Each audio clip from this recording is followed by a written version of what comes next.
Olá, como vão os nossos estudantes? Estudantes do livro de Marcos, né? Aqui está o nosso guia de estudo. Estamos estudando o Evangelho de Marcos e muita gente tem escrito, tem gostado muito de estudar o livro de Marcos aqui na nossa classe. Como é que tem sido o seu caso? Você também tem gostado, tem apreciado? Coloque aí nos comentários o que você tem achado do nosso estudo da lição da Escola Sabatina, o livro de Marcos, nesse estilo que a gente tem feito aqui, porque existem muitas lições hoje, pessoas que fazem lições de forma até, talvez até mais profissional, com equipamento mais profissional. Eu tenho feito com aquilo que está em minhas mãos. Então, escreva aí o seu comentário, tá bom? Muita gente tem se inscrito, não tanto eu gostaria, né? Eu gostaria que muito mais pessoas se inscrevessem no canal, que desse aí o seu positivo, que acionasse esse sininho para que o canal crescesse, né? Crescesse mais e mais. De vez em quando alguns desaparecem, por isso é importante você olhar se ainda continua inscrito aí no canal. Chegou a hora. E não é só a lição. Temos aqui o nosso estudo Daniel, estamos caminhando. Nossa, Daniel, impressionante, porque eu estou vendo as coisas acontecendo em Israel. É o finalzinho do capítulo 11. Parece que caminha para aquilo que eu estou pensando. Ou melhor, parece que caminha para aquilo que está lá depois do Daniel 11, verso 40. Vou dizer para você, só tem 45 versos Daniel 11, tá? Só 45 versos. Então, na pior das hipóteses, faltam 4 versos para a volta de Jesus, que é Daniel 12, verso 1. Só que os últimos acontecimentos serão rápidos. Nossa, sabe? Comecei a falar de Daniel, hoje é o dia da lição. Mas dá uma chegada lá, estuda o livro de Daniel também, tá bom? Olha, eu vou dizer para vocês, não é fácil gravar essas lições. Ela toma muito tempo. Olha, primeiro tem que estudar, né? Ler aqui os textos da Bíblia, procurar um comentário, alguma coisa. Depois de estudar, eu vou ter que preparar a lição para gravar. Ou seja, os textos, fazer as telas e tudo mais. E depois tem que gravar. E depois tem que editar. Tudo isso me toma aproximadamente 3 dias. Né? Se eu não fosse aposentado, eu não teria nem tempo para fazer isso. Seria muito difícil. E também fazer de uma maneira sem preparar, ela não fica muito boa, né? Eu ia sentir meio desconfortável. Algumas vezes eu tento adiantar, mas não é fácil. Eu recebi essa semana, alguém escreveu assim, seria bom postar a lição antes. Seria bom, eu até comecei postando antes. A semana seguinte postando na quinta e vai atrasando, não tem jeito, né? Porque ocorre um imprevisto, alguma coisa. Mas Deus é bom, né? O tempo todo. E a gente é feliz porque Ele é um Deus misericordioso e tem me dado saúde para gravar para vocês aqui, né? Então, orem por mim, oremos uns pelos outros, né? Vamos orar? Vamos orar pedindo orientação divina para o estudo de hoje. Oremos. Querido Pai Celestial, louvamos sempre o Seu nome porque o Senhor é bom, a Sua misericórdia dura para sempre. Vamos iniciar aqui o nosso estudo, o estudo dessa semana, com mais alguns versos do livro de Marcos. Eu te peço, Senhor, que nos dê inteligência, nos dê sabedoria. Abençoe essa pessoa, Senhor, que está assistindo esse programa nesse momento. Dê-lhe a Tua bênção, aquilo que ele precisa. Nós confiamos em Ti. Por isso te pedimos em nome de Jesus Cristo. Amém. E você aí responde? Amém. Você também acredita na oração? Então diga amém. Escreva aí, confio, né? Bom, vamos lá então. Nós estamos aqui na metade do nosso guia de estudo. Se você não tem o guia de estudo, você pode adquirir um ou entrar no link que eu tenho colocado aqui da Casa Publicadora, CPB+, onde você tem as lições da Escola Sabatina de cada semana. E aí você pode estudar ele também de forma escrita, é o guia, né, de estudo. E nós temos aqui, nesse estudo de número 7, ensinando discípulos. São ensinos de Jesus. Sabe, Jesus, Ellen White diz, era o mestre por excelência. E depois a Augusto Cury diz, Jesus foi o maior mestre que já existiu. E é verdade, né? É verdade. Então, chegamos na metade aqui do nosso estudo, né?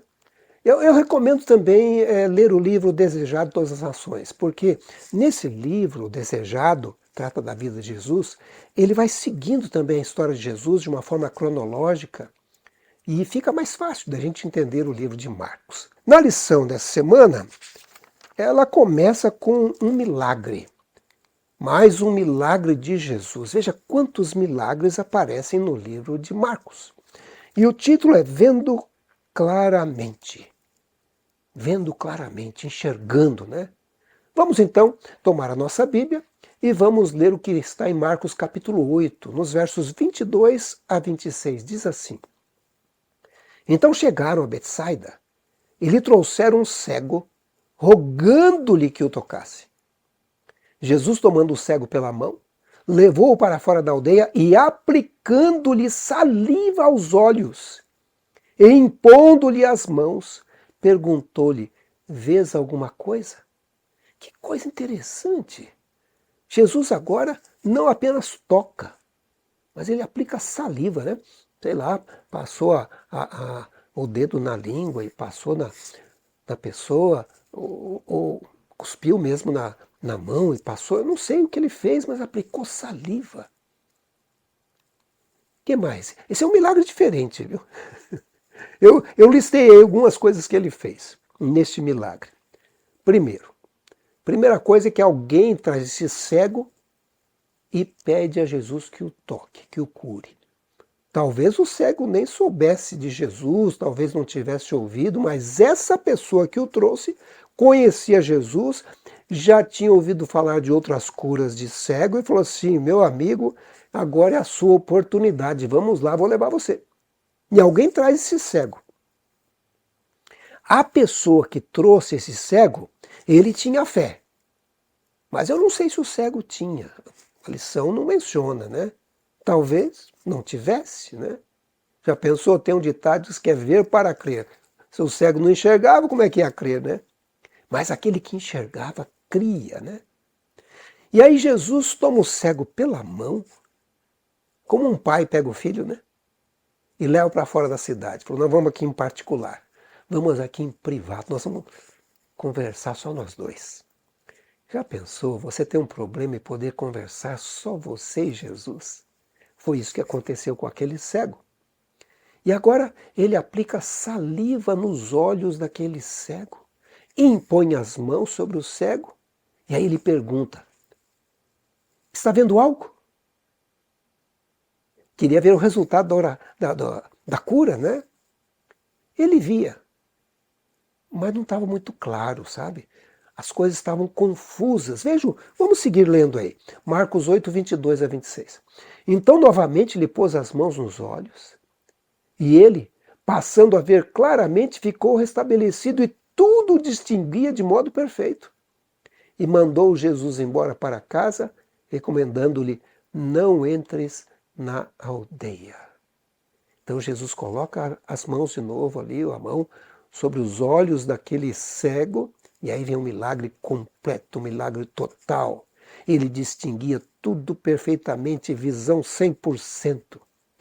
Mas por que Jesus agiu dessa forma? Parece um pouco estranho, né? Normalmente ele falava, né? Lembra de um que ele falou assim, abra-te, né? Era para abrir a língua, né? Ou o milagre que ele vira para a tempestade, fala, cala-te. Né? Ele podia ter falado, enxergue. Né? Por que será que ele fez dessa maneira? Eu fui procurar um comentário bíblico adventista. Diz assim lá no volume 5. Este é o único caso registrado em que Jesus realizou a cura em duas etapas. Não há uma razão evidente para o uso deste método. No entanto, deve-se notar que quando a visão foi parcialmente restaurada ao homem, sua fé aumentou e ele estava pronto a acreditar que Jesus poderia curá-lo completamente. Ele deu chance para o homem acreditar nele. Porque agora, o homem falou, não, já estou vendo alguma coisa. Eu não enxergava nada, já estou vendo aqui alguma coisa e parece que a coisa vai dar certo. vou ser curado mesmo. Né? Então ele fez dessa maneira. E existe também uma crença que algumas pessoas usavam a saliva como remédio. Talvez Jesus quis estimular a crença daquela pessoa também, do cego. Só estava ele o cego. Né? Talvez ele quisesse, não tivesse uma fé plena, falou, não, mas ele está usando um remédio. Sabe que muitas vezes Deus usa um médico, um remédio, né? E às vezes nem é um remédio muito bom, porque é Deus que curou. Às vezes é apenas um placebo ali, né? A lição da escola sabatina traz o seguinte comentário sobre esse milagre.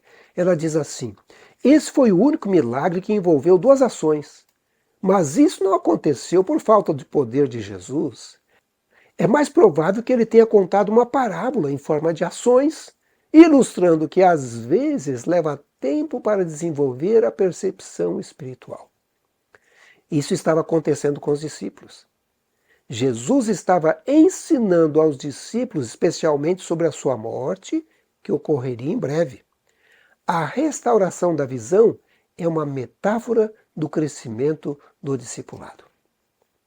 Os discípulos tinham uma falsa ideia de Jesus. Eles acreditavam que o Messias, ele viria, né? E acreditavam que Jesus era o Messias, por isso estavam seguindo a ele, mas acreditavam que ele ia restaurar o reino de Israel. Sabe que tem gente que pensa assim hoje em dia também?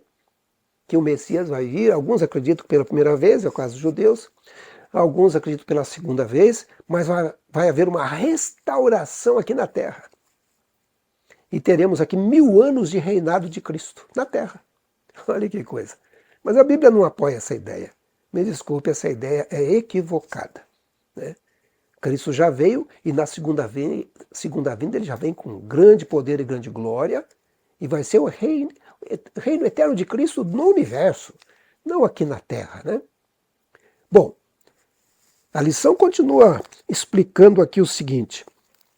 Em Marcos 8 chegamos ao ponto decisivo do livro. 3 características confirmam isso. Primeira, Jesus perguntou sobre sua identidade, algo que ele não tinha feito antes. Segunda, Pedro foi a primeira pessoa não possuída por demônios que reconheceu que Jesus é o Messias. E terceira, logo após essa revelação de quem é Jesus, ele começou a explicar para onde estava indo, para a cruz. É muito difícil, né? Uma pessoa falar para você assim, já está no fim da vida, e falar assim, olha, eu estou morrendo, mas você vai ficar. E eu quero deixar algumas coisas com você, meus últimos desejos, que eu gostaria que fizesse. Não é fácil, né? Mas Jesus veio cumprindo um plano, o plano da redenção. Ele veio aqui para morrer por mim, morrer por você. Né? Vamos ver aqui em Marcos capítulo 8, 27 a 29. Diz assim, no caminho, perguntou-lhes, Jesus perguntando, né? Quem dizem os homens que sou eu? E responderam, João Batista. Outros, Elias, mas outros, alguns dos profetas. Então lhes perguntou, mas vós, quem dizeis que eu sou? Respondendo, Pedro lhe disse, tu és o Cristo. Então, Pedro falou assim abertamente, tu és o Cristo. Ele confiava, ele acreditava que Jesus Cristo era o Messias prometido e enviado por Deus. E aí, continuando a leitura, diz assim, então começou ele a ensinar-lhes que era necessário que o Filho do Homem sofresse muitas coisas, fosse rejeitado pelos anciãos, pelos principais sacerdotes e pelos escribas, fosse morto e que depois de 3 dias ressuscitasse. E isso ele expunha claramente. Mas eles não enxergavam claramente. Olha que coisa interessante, né? Parece que Pedro estava cego para isso. Ele via claramente Jesus como Cristo, claramente Jesus como ungido de Deus, mas daí a ver que ele seria morto, que ele seria rejeitado. Ainda mais rejeitado pelos líderes da igreja da época, né? Parecia uma loucura. E aí Pedro decide dar uns conselhos para Jesus, sabe? Ai, tem gente que tenta dar conselho para Deus, né? Ó Senhor, esse ancião aqui não serve para essa igreja. Ó Senhor, esse pastor não está bom aqui, muda esse pastor. Ó Senhor, essa pessoa não deve casar com aquela pessoa. Olha, você pode dar conselho, mas não para Deus. Você pode pedir de Deus a orientação e o conselho, né? Muitas vezes Deus coloca as pessoas ou permite que as pessoas sejam colocadas em algum cargo, em algum lugar. E você tem que aceitar, né? Mas no caso aqui, Pedro, chamando-o à parte, diz a Bíblia, começou a reprová-lo. Jesus, porém, voltou-se fitando os seus discípulos, repreendeu a Pedro e disse: Arreda, Satanás, porque não cogitas das coisas de Deus e sim dos homens. Nossa, que palavra dura que Jesus deu para Pedro, né? Ele falou assim: olha, Satanás está falando isso para você, que está influenciando esse seu pensamento. E aí ele começa a falar da nossa próxima parte aqui, que é o custo do discipulado. Não é fácil ser discípulo de Cristo, tem um custo, é o custo do discipulado. E Marcos 8,34 diz assim: Então, convocando a multidão e juntamente os seus discípulos, Jesus lhes disse: Se alguém quer vir após mim, negue-se a si mesmo, tome a sua cruz e siga-me. Na verdade, esse é o nosso verso principal, o verso para memorizar que aparece aqui. Então, convocando a multidão juntamente os seus discípulos, Jesus lhes disse: Se alguém quer vir após mim, negue a si mesmo, tome a sua cruz e siga-me.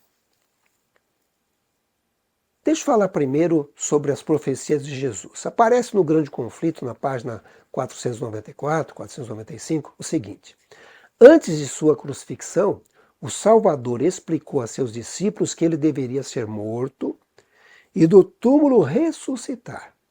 Anjos estavam presentes para gravar-lhe suas palavras na mente e no coração.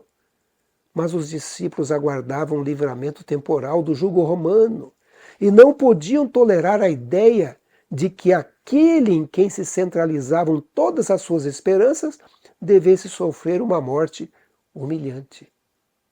As profecias anunciam o futuro com a mesma clareza com que Cristo predisse a sua própria morte aos discípulos. Olha aí as profecias, não desprezeis as profecias, né? Segue dizendo: os acontecimentos ligados ao fim do tempo da graça, e a obra de preparo para a grande tribulação têm sido apresentadas claramente. Há, no entanto, muita gente que não consegue compreender essas importantes verdades como se elas nunca tivessem sido reveladas. Satanás aproveita cada oportunidade de impedir que as pessoas aprendam mais sobre a salvação, de modo que não estejam preparadas para o tempo de angústia. Tem gente que nem gosta que fale isso. Grande tribulação, não fala isso não. Vai ter que abandonar tudo? Nossa, vai ter que fugir para algum canto? Pode acontecer. Posso ser preso? Pode ser preso. Posso sofrer? Vai sofrer. Puxa, mas... né? Faz parte. Jesus deu as profecias para aquela época e eles não conseguiam compreender. Hoje Jesus está dando as profecias. Aliás, eu tenho colocado aqui nesse canal, o canal Chegou a Hora, muitos cumprimentos proféticos. E alguns estão se cumprindo. Por isso que a gente tem que estudar Daniel e Apocalipse, que são as profecias apocalípticas, as profecias do fim dos tempos, né? E aí a gente vem para uma outra parte, a parte sobre a transfiguração. O título da lição aparece o monte e a multidão. É porque são duas coisas que ocorrem aqui nesse dia de estudo. Vamos falar sobre a transfiguração. Alguns acreditam que a transfiguração de Jesus, quando ele se encontra com Moisés e Elias, e ali estão presentes alguns discípulos, aconteceu no Monte Tabor. Essa é a localização geográfica do Monte Tabor, ao norte de Israel, não muito distante do Mar da Galileia, não muito distante de Nazaré, né?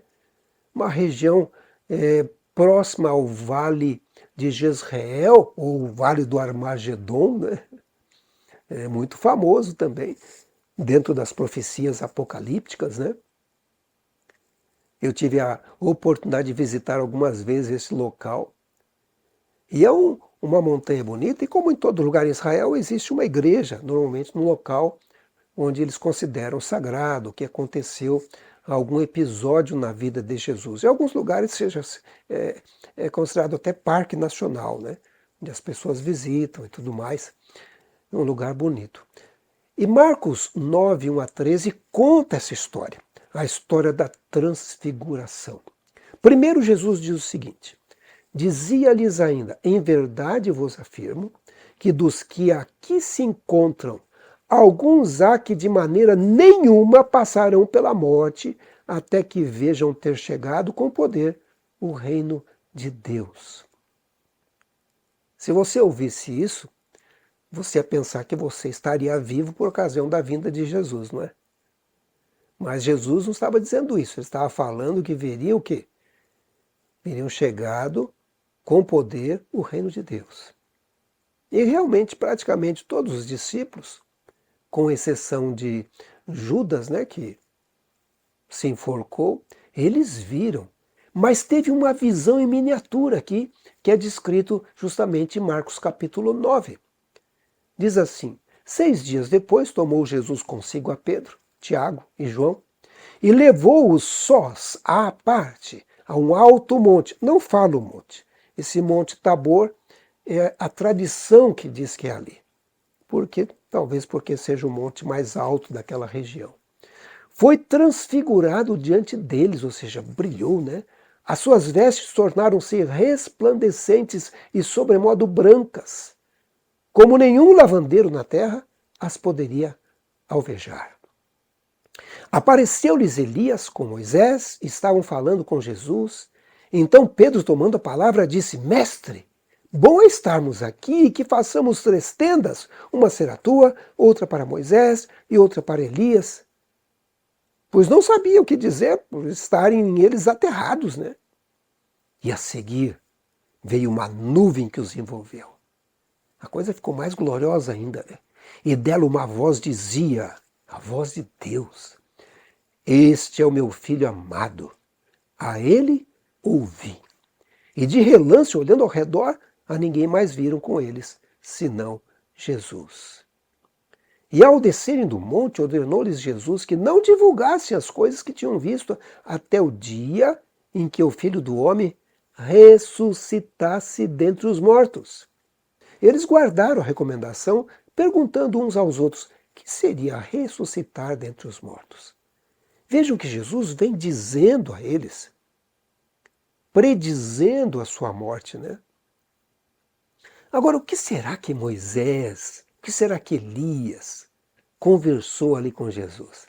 Pedro já queria montar o palácio, né? Senhor, que maravilha! Então Moisés e Elias vão reinar contigo. Que beleza! Né? Olha, senhor, já vamos montar aqui o palácio, né? Vai ter aqui um gabinete para o senhor, um gabinete para Moisés como primeiro-ministro e Elias como secretário, assistente. Ele já queria montar o reino terrestre de Jesus. Ellen White comenta esse assunto. Ela diz assim: Jesus tinha dito aos seus discípulos que havia alguns com ele que não provariam a morte antes que visse o reino de Deus vir com poder. Na transfiguração, essa promessa se cumpriu. Transformou-se ali o rosto de Jesus e resplandeceu como o sol. Suas vestes se tornaram brancas e reluzentes. Moisés estava presente para representar os que serão ressuscitados dentre os mortos por ocasião da segunda vinda de Jesus. Elias, que havia sido trasladado sem ver a morte, representava os que serão transformados à imortalidade por ocasião da segunda vinda de Cristo e trasladados para o céu sem ver a morte. Os discípulos contemplaram com temor e espanto a excelente majestade de Jesus e a nuvem que os cobriu, e ouviram a voz de Deus com terrível majestade dizendo: Este é o meu filho, o meu eleito. Escutem o que ele diz. Os discípulos estavam certos de que Moisés e Elias tinham sido enviados para proteger seu mestre e estabelecer sua autoridade de rei.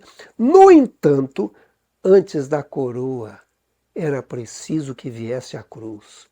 O assunto da conversa não era a consagração de Cristo como rei, mas a morte que ocorreria em Jerusalém. Eu tenho um vídeo aqui no canal que eu recomendo que você assista. Olha, mais de 35 mil pessoas já assistiram esse vídeo. Mais de 35 mil pessoas. Se você não assistiu, assista lá. É sobre a transfiguração e os 6.000 anos. Tem um significado muito interessante. Eu fiz a tradução desse vídeo com o pastor Doug Batchelor e ele fala sobre esse assunto impressionante. Vá lá, assiste, por favor. Não deixe de assistir esse vídeo. A transfiguração e os 6.000 anos. Você vai ficar impressionado também com o significado que o pastor Doug Batchelor extrai desse episódio. Bom, a segunda parte aqui, porque era o monte e a multidão, eles descem da montanha e aí está ali a multidão. E eu dei um título aqui, 9 discípulos contra o demônio. É porque 3 tinham ido com Jesus, 9 tinham ficado, e o menino estava lá endemoniado, era um menino meio epilético, e o demônio tomava, e era uma coisa terrível. Uma coisa terrível, impressionante. E os discípulos, os 9, não conseguiam expulsar esse demônio do menino. É o que conta a Bíblia lá em Marcos capítulo 9, 14 a 27. Vamos ler comigo. Quando eles se aproximaram dos discípulos, viram numerosa multidão ao redor e que os escribas discutiam com eles. E logo toda a multidão, ao ver Jesus, tomada de surpresa, correu para ele e o saudava. Então ele interpelou os escribas. Que é que discutis com eles? E um dentre a multidão respondeu, mestre, trouxe-te meu filho, possesso de um espírito mudo, e este onde quer que o apanha, lança-o por terra, e ele espuma, rilha os dentes, e vai definhando. Roguei a teus discípulos que o expelissem, e eles não puderam. Então Jesus lhes disse, ó geração incrédula, até quando estarei convosco? Até quando vos sofrerei? Trazei-mo. E trouxeram-lhe. Quando ele viu a Jesus, o espírito imediatamente o agitou com violência e, caindo-lhe por terra, revolvia-se espumando. Perguntou Jesus ao pai do menino, há quanto tempo isso lhe sucede? Desde a infância, respondeu. E muitas vezes tem lançado no fogo e na água para o matar. Mas, se tu podes alguma coisa, tem compaixão de nós e ajuda-nos. Se tu podes. Os 9 não puderam. E agora o pai já está em dúvida. Acho que meu filho não tem solução. Esse demônio é muito forte. Esse vai ser o fim da vida dele. Ou vai ser até o fim da vida. Até uma hora que o demônio vai matá-lo. Mas vejam a resposta de Jesus. Ao que lhe respondeu Jesus, se podes, tudo é possível ao que crê. E imediatamente o pai do menino exclamou com lágrimas, eu creio. Parece que não cria muito, porque ele falou assim, ajuda-me na minha falta de fé. Vendo Jesus que a multidão concorria, repreendeu o espírito imundo, dizendo-lhe, espírito mudo e surdo, eu te ordeno, sai desse jovem, nunca mais tornes a ele. E ele, clamando e agitando-o muito, saiu, deixando como se estivesse morto, a ponto de muitos dizerem, morreu. Mas Jesus, tomando pela mão, o ergueu e ele se levantou. Não acontece isso com você às vezes? Não a parte do demônio, a parte de falta de fé. Ah, Senhor, se o Senhor puder, cure essa pessoa. Se tudo é possível ao que crê. Mas a minha fé é pequena, então peça fé. Foi o que esse homem fez. Senhor, me ajude em minha incredulidade. Se você tem um problema, uma dificuldade, uma doença, às vezes não é você, é um parente, é um amigo, um filho, uma filha, tudo é possível ao que crê. Talvez você esteja com um problema na família, tudo é possível ao que crê. Talvez o problema seja o trabalho, você está procurando um emprego e não acha. Tudo é possível que crê. E se você não crê, Senhor, ajuda-me em minha incredulidade. A lição comenta isso, ela diz assim, Jesus percebeu a expressão de dúvida, ele disse, em outras palavras, o que você quer dizer com se o Senhor pode? De repente, como um relâmpago, o pai viu que não era apenas o filho que tinha um problema. Ele próprio tinha um problema de incredulidade que poderia impedir a cura do seu filho. O pai, desesperado, se lançou à misericórdia de Jesus com a frase memorável, eu creio, ajuda-me na minha falta de fé. E então Jesus curou o menino. Você já teve que gritar algumas vezes, eu creio, ajuda-me na minha falta de fé. Já aconteceu com você? Você está tendo esse problema hoje? Está enfrentando uma situação que você não vê solução? Olha a promessa de Jesus, tudo é possível àquele que crê. Tudo. E tudo para Jesus é tudo. Até para a morte ele tem solução. Eu quero orar por você. Orar por mim. Para que Deus aumente a nossa fé. Pense agora naquilo que você precisa. A bênção que você tem buscado, talvez não começou hoje. Você tem buscado essa bênção talvez há 1 ano, 2 anos, 3 anos, até talvez mais. Talvez um ente querido que você gostaria que estivesse na igreja, que aceitasse a Jesus Cristo. Talvez um filho rebelde que está distante, fazendo coisas erradas. Talvez alguém mergulhado em drogas, em vícios e querendo deixar, ou você quer que essa pessoa deixe. Tudo é possível àquele que crê. Vamos orar. Querido Pai Celestial, Senhor, o Senhor é bom. Sua misericórdia dura para sempre. Mas nós temos aqui um problema, Senhor. Nós somos incrédulos. Temos dificuldades em crer. Por isso eu quero pedir, Senhor, que aumente a nossa fé. O Senhor está vendo essa pessoa, Senhor, que ora comigo nesse momento? Ajude o Senhor na incredulidade dele. Dê fé, Senhor. Aumente a fé. Diga comigo. Fale você aí. Senhor, ajuda-me em minha incredulidade. Ouça o que Jesus está dizendo para você agora. Ele diz assim, tudo é possível ao que crê. Está alguém doente? Ele diz, chame os diáconos, chame os anciãos da igreja, orem pelo doente e a oração da fé salvará o doente. Está na Bíblia. A Bíblia ainda diz, eu sou o Senhor que te cura. Ó Senhor, olhe com carinho para essa pessoa doente que está assistindo nesse momento. Restaure a sua saúde espiritual. Restaure a sua saúde física no poder de Jesus Cristo. Ajude, Senhor, em nossa incredulidade. Está vendo essa pessoa com problemas em casa, talvez com vícios?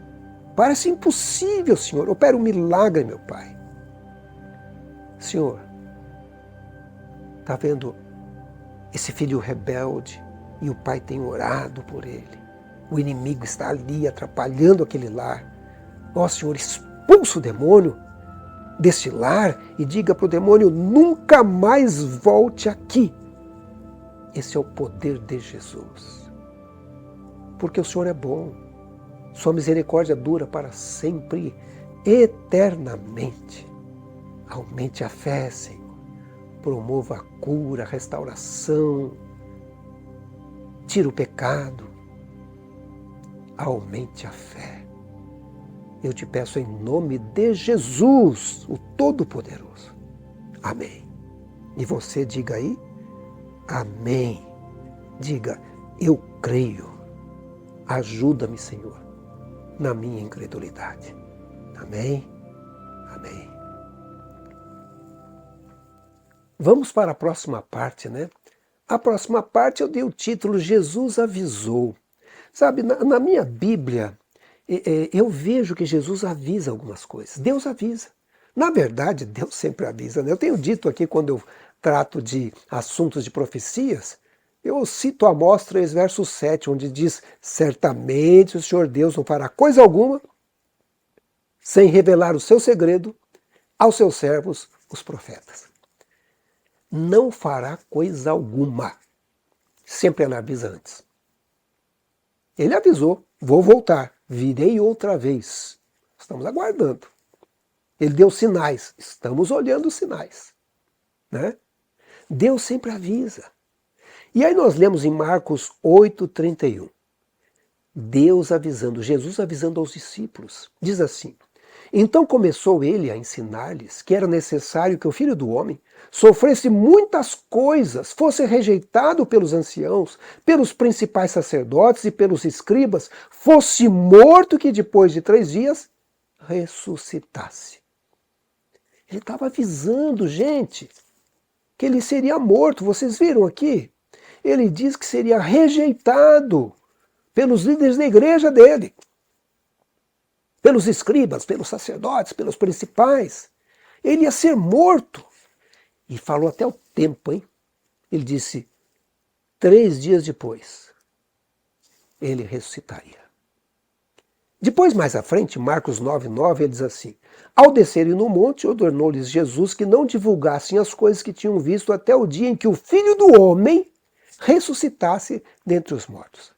E eles ainda ficaram pensando: que negócio é esse ressuscitar dos mortos? Olha, ressuscitar dos mortos é viver de novo, né? Então, para viver de novo, tem que morrer. Aí em Marcos 9:31, Jesus fala de novo. Ensinava os seus discípulos e lhes dizia: o Filho do Homem será entregue nas mãos dos homens e o matarão. Mas 3 dias depois da sua morte, ressuscitará. Acabou? Não. Jesus queria que eles compreendessem isso. Mas parece que eles estavam cegos, né? Marcos 10:32-34 diz assim: passou a revelar-lhes as coisas que lhe deviam sobrevir, dizendo: eis que subimos a Jerusalém, e o Filho do Homem será entregue aos principais sacerdotes e aos escribas, condená-lo-ão à morte e o entregarão aos gentios. Hão de escarnecê-lo, cuspir nele, açoitá-lo e matá-lo. Mas depois de 3 dias ressuscitará. Ele vai ampliando a profecia, dando mais detalhes, mas parece que eles estavam cegos, não conseguiam compreender. Eles viam Jesus como um novo rei que ia libertar os judeus do jugo romano. Cada um tinha planos para a sua posição no reino, né? E quanto maior a posição, melhor seria, né? Qual seria a posição que Pedro gostaria de ter, que Tiago gostaria de ter, que João gostaria de ter? Judas certamente queria ser o tesoureiro, o ministro do planejamento, sei lá, alguma coisa parecida, né?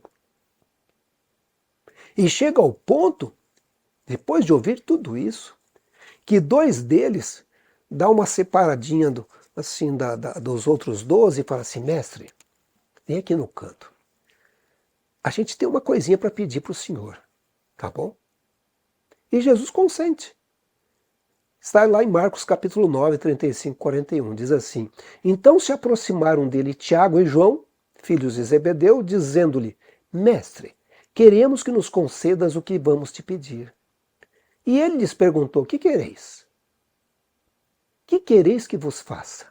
Responderam-lhe: permita-nos que na tua glória nos assentemos um à tua direita e outro à tua esquerda. Mas Jesus lhes disse: não sabeis o que pedis. Não sabiam mesmo. Algumas orações que a gente faz, Deus não atende. Eu lembro, por exemplo, de algumas pessoas que pediram para morrer, né? Lembro, por exemplo, de Elias. Elias pediu para morrer, né? Moisés pediu que não queria morrer, mas ele ia para o céu depois disso. Ele queria lá ver a terra prometida. Gente, ele ia ver a terra celestial. Deus não atendeu a oração. Muitas vezes Deus atende a nossa oração de uma maneira diferente. Por isso que muitas vezes nós oramos, Senhor, não faça a minha vontade, faça a sua, porque a sua vontade é melhor que a minha. O Senhor sabe todas essas coisas, né? Senhor, resolva esse problema para mim. Eu estou vendo o problema, não tenho solução. Bom, eu tenho uma ideia de solução, mas a sua solução talvez seja melhor, Senhor. E aí Jesus começa a falar com eles o seguinte, olha só. Podeis vós beber o cálice que eu bebo ou receber o batismo com que sou batizado? Disseram-lhes, podemos. Não sabia o que estavam falando, né? Não sabiam. Tornou-lhes Jesus, bebereis o cálice que eu bebo e recebereis o batismo com que eu sou batizado. Quanto, porém, ao assentar-se à minha esquerda, não me compete concedê-lo, porque é para aqueles a quem está preparado. Ouvindo isto, indignaram-se os 10 contra Tiago e João. Indignaram porque eles queriam pedir a mesma coisa, né? Tinha algo a pedir. Na verdade, Tiago e João falaram com Jesus o que eles já vinham falando entre eles. Isso é muito comum, às vezes, numa igreja, numa faculdade de teologia. A pessoa entrou na faculdade de teologia e já fica pensando qual o departamento administrativo que ele vai. Olha, você está lá para servir, né? E as pessoas começaram então a disputar os cargos, as posições no reino de Jesus, né? Ministro disso, ministro daquilo, secretaria daquilo outro, né? Claro que eles estavam pensando nas posições terrestres. Primeiro-ministro, quem seria, hein? Secretaria da Fazenda, ministro do Planejamento, diretor do Banco Central, olha. E por aí vai, né? Agora, Tiago e João tiveram coragem de falar pessoalmente, abertamente com Jesus. E aí Jesus começa a ilustrar como é que é a escala de valores do céu, a ideia de grandeza, que é a parte de quarta-feira aqui, que quem é o maior? Quem é o maior? Né? Marcos 9, 42 a 45, diz assim, mas Jesus, chamando-os para junto de si, disse-lhes, sabeis que os que são considerados governadores dos povos têm-nos sob seu domínio, e sobre eles os seus maiorais exercem autoridade. Mas entre vós não é assim, pelo contrário. Quem quiser tornar-se grande entre vós, será esse o que vos sirva. E quem quiser ser o primeiro entre vós, será servo de todos. Pois o próprio Filho do Homem não veio para ser servido, mas para servir e dar a sua vida em resgate por muitos. Então, uma vida de serviço. Deus serve, mantém a vida, né? Hoje eu levantei de manhã por quê? Porque Deus me concedeu mais um dia de vida. Louvado seja o nome do Senhor. Quem vem para matar, para destruir é o inimigo. Deus vem para nos dar vida e vida em abundância. É isso que Ele quer para você. O inimigo não. E a gente tem vida porque temos uma missão aqui. Estamos aqui para servir. Servir ao próximo, servir à família, não é? Servir na igreja, servir na comunidade. Outro dia, eu e meu filho chegamos em casa, já estava perto de 9 horas da noite, e meu filho falou assim, vamos na padaria comprar pão, pai? Eu falei, vamos. E aí, não precisava realmente comprar pão, mas fomos, né? Parece que tinha alguns pães lá ainda, mas decidimos ir. E quando andamos um pouco mais de um quarteirão, viramos, tinha um homem saindo, tentando trancar o portão. Um senhor já idoso. E esse senhor idoso, ele falou assim, eu estou sentindo muita dor. Eu falei, o senhor quer que eu ajude a fechar aqui o cadeado? Que o senhor está fechando o portão? Ele falou, eu queria que ligasse para a ambulância, para algum lugar. Eu estou passando mal. E aí meu filho pegou o telefone. Eu não tinha levado o meu celular, porque era tão pertinho, né? Mas ele estava com o celular no bolso. E ele ligou para o SAMU, né? Disse, nós estamos aqui na frente de uma casa, o senhor está passando mal, e o senhor sentou-se no chão, assim, na calçada, estava muito frio. Foi essa época de inverno agora, né? e dizia que sentia muita dor no peito e tudo mais, e a gente ficou preocupado mesmo, né? E a pessoa fez algumas perguntas, disse que ia mandar a ambulância. E a gente ficou esperando ali, a ambulância levou 1 hora para chegar. A gente estava preocupado porque, como ele sentia dor no peito, ele começou a deitar na calçada, eu falei, senhor, vamos abrir aqui o seu portão de novo, e o senhor senta lá dentro. A ambulância vai chegar, o senhor fica sentadinho lá dentro, não precisa ficar aqui fora, a gente espera a ambulância chegar. E no começo ele, não, eu não quero entrar, a ambulância vai chegar. Eu falei, o senhor vive sozinho aqui? Ele falou, vivo sozinho. O senhor idoso vivendo sozinho, né? Ele disse, eu vivia aqui com a minha irmã, mas minha irmã morreu. Eu acho que ele teve 3 irmãs, as outras também tinham morrido, só tinha mais 2 que moravam longe para Chuchu. Não tinha esposa, não tinha filhos, sozinho. E finalmente chegou o SAMU, 1 hora depois, aqueles paramédicos vieram, ele já estava lá dentro, aceitou ficar dentro, né, da casa, contou um pouco da sua história, passou ali os documentos, e eles disseram, nós vamos levá-lo para o hospital. E ele mesmo falou assim, mas que coisa triste, né? Uma pessoa sozinha. E ele dizia, eu moro aqui, essa casa era da minha irmã, ela morreu, e eu vivo aqui sozinho.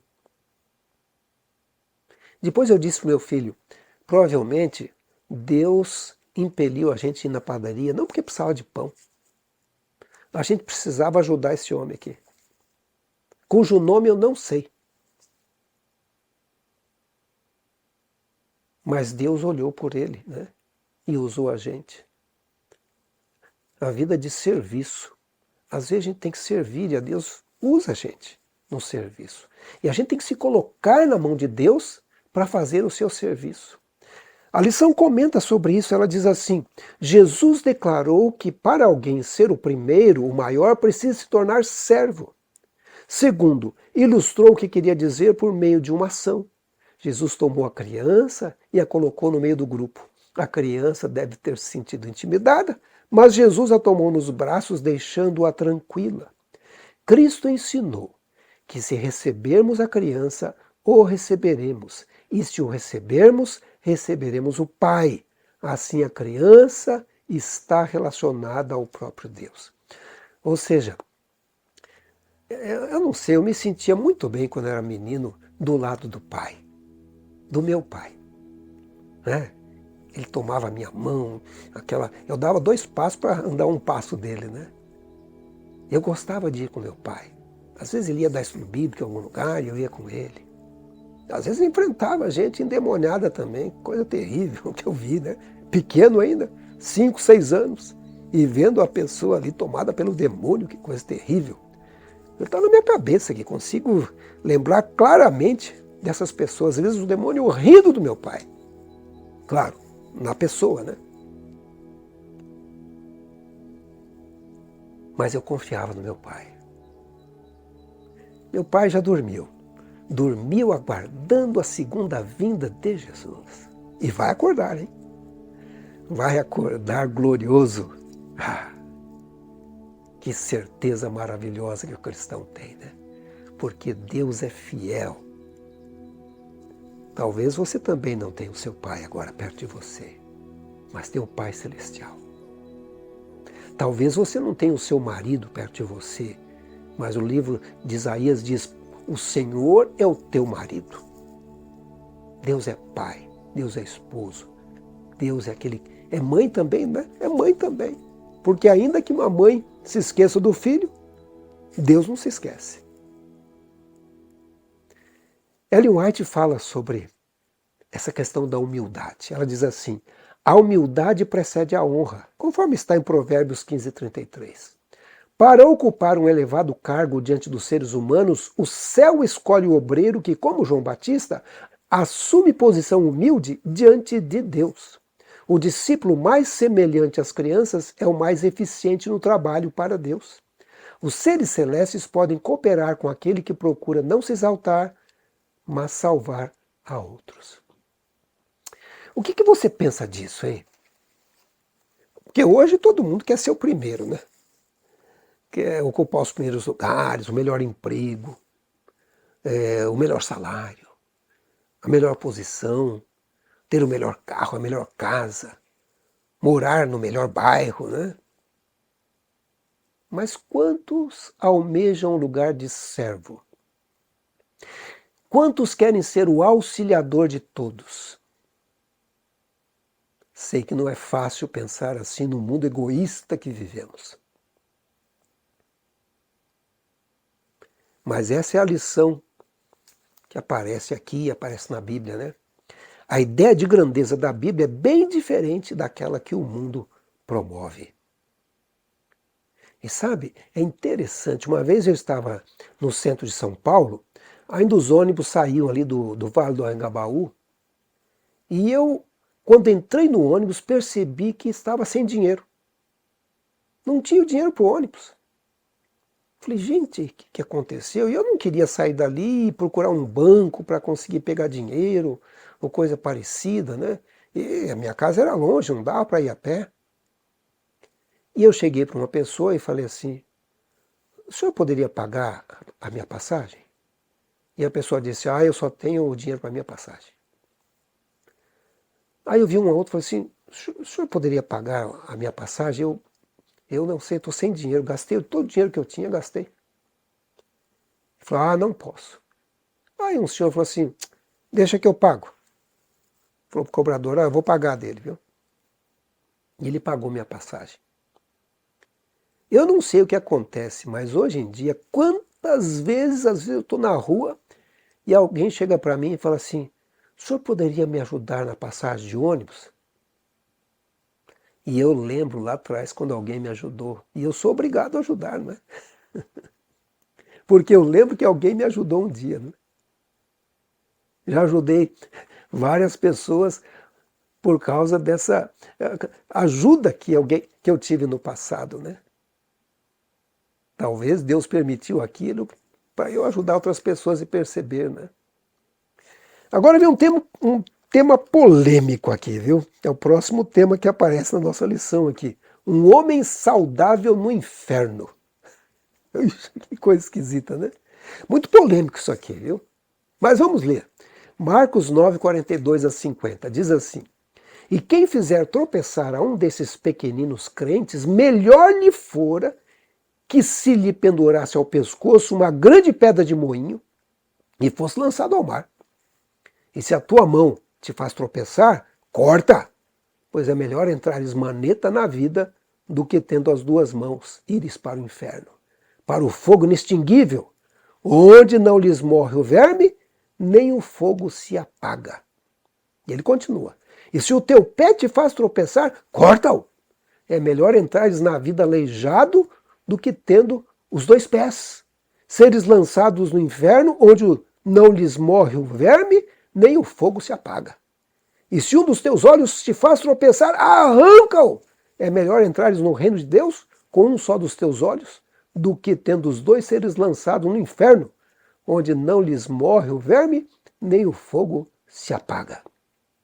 Bom, primeiro isso aqui é uma parábola, né, que Deus está contando, porque não vai ter gente perfeito lá no inferno e nem vai ter gente maneta, aleijado, né, com um olho só no céu. Não é verdade? É uma parábola. E a lição explica isso. Ela diz assim: o primeiro ensino diz respeito aos pequeninos, referindo-se aos crentes, mesmo os menores entre eles. Mestres e líderes são incumbidos no reino de Deus da responsabilidade de zelar pelos pequeninos irmãos com cuidado especial, de maneira semelhante à ética do Antigo Testamento de cuidar de todos, especialmente dos mais fracos da sociedade antiga, viúvas, órfãos e estrangeiros. Usando uma hipérbole, quando aumenta muito as coisas, né?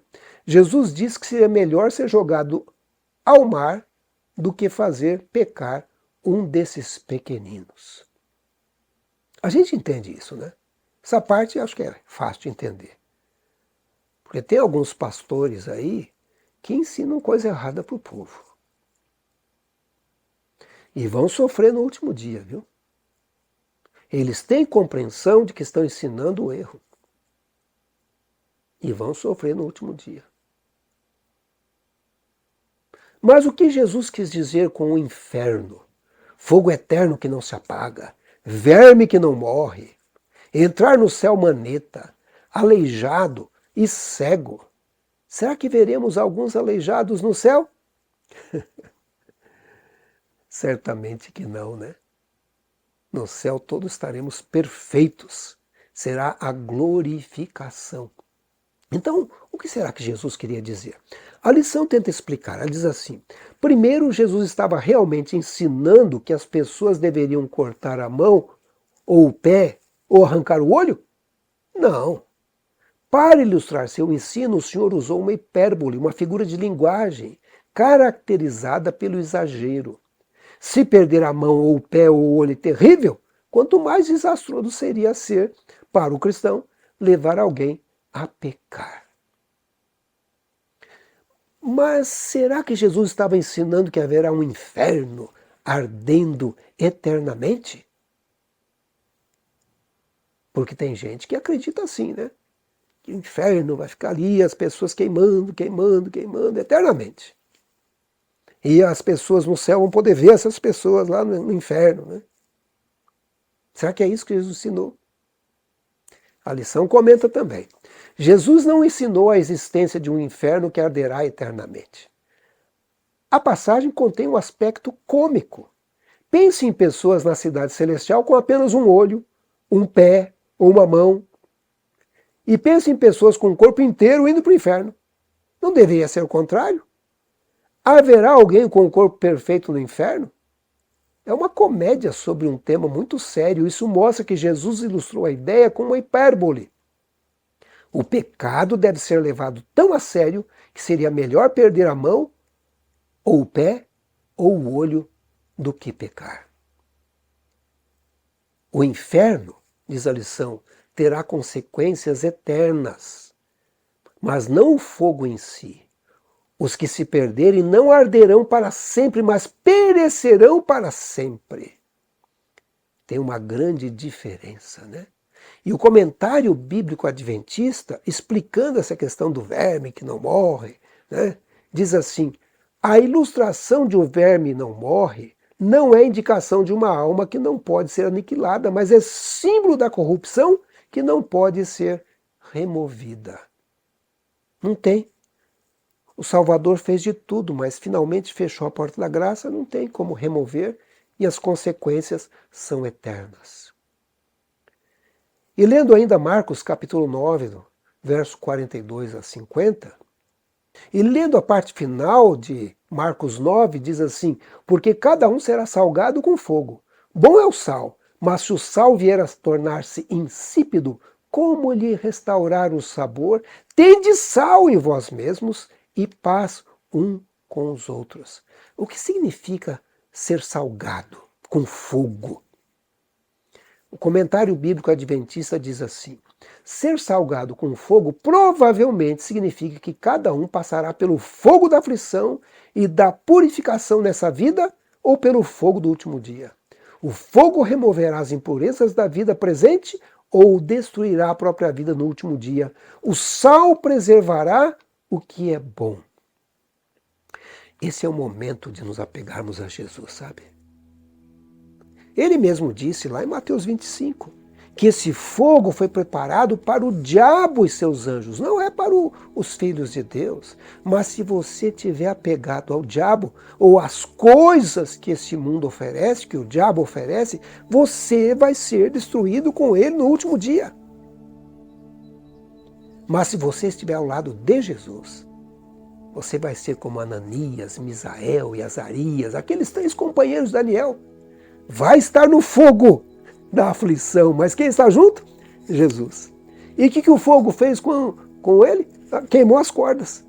Aquilo que prendia, que atrapalhava a vida deles, foi queimada. Mas eles estavam ilesos. E assim vai ser, né? Porque eles estavam junto com Jesus. O fogo não causou nenhum dano a eles. Eu gostaria de orar com você mais uma vez hoje. Pedir que Deus opere uma transformação na sua vida. Quem sabe queime essas coisas que estão levando você para o inferno, né? Que você se apegue a Jesus. Que você possa ser uma influência maravilhosa aí onde você vive, vivendo para servir, né? E que todos nós possamos estar de pé naquele dia glorioso, que eu creio que chegou a hora, né? E olhando para Jesus voltando em glória e majestade, né? Vamos orar. Ore comigo. Vamos orar. Querido Pai Celestial, Deus de bondade, de misericórdia, te agradecemos porque o Senhor enviou a Jesus a este mundo para morrer por nós. E queremos, nesse momento, dizer que estamos dispostos a tomar a nossa cruz e seguir a Jesus. Não é fácil, mas com Cristo e com o poder do Espírito Santo, somos e seremos mais do que vencedores. Abençoe, Senhor, essa pessoa que estudou comigo hoje. Abençoa a sua casa, a sua família, a sua vida. Dê a ele, dê a ela a bênção que necessita, a força necessária para se manter firme nesses últimos dias. O diabo anda bramando como um leão, procurando a quem possa destruir, mas nós confiamos que assim como o Senhor enviou o anjo para guardar Daniel na cova dos leões, que o seu poderoso anjo esteja ao lado de cada um neste momento. Entregamos nossa vida em tuas mãos porque o Senhor é bom, sua misericórdia dura para sempre e te pedimos em nome de Jesus. E você diz, eu creio. Amém. Amém. Chegamos ao final de mais uma lição, né? A lição de número 7, que tal? Gostou? Se gostou, comente aí.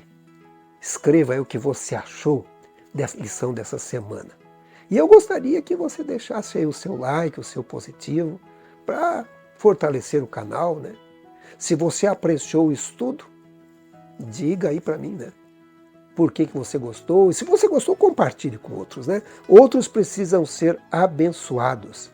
E não se esqueça de acionar aí o sininho das notificações. Vamos aumentar o número de estudantes da Bíblia Sagrada, tá bem? E por favor, assista também os outros vídeos do canal. Tem muito conhecimento bíblico aqui, né? Mais de 400 vídeos até agora estão aqui nesse canal. E lembre-se, eu tenho dito sempre, hein? Chegou a hora da vinda de Jesus, né? E nós queremos estar com Ele. Nos vemos no nosso próximo vídeo. Até lá, que Deus abençoe você.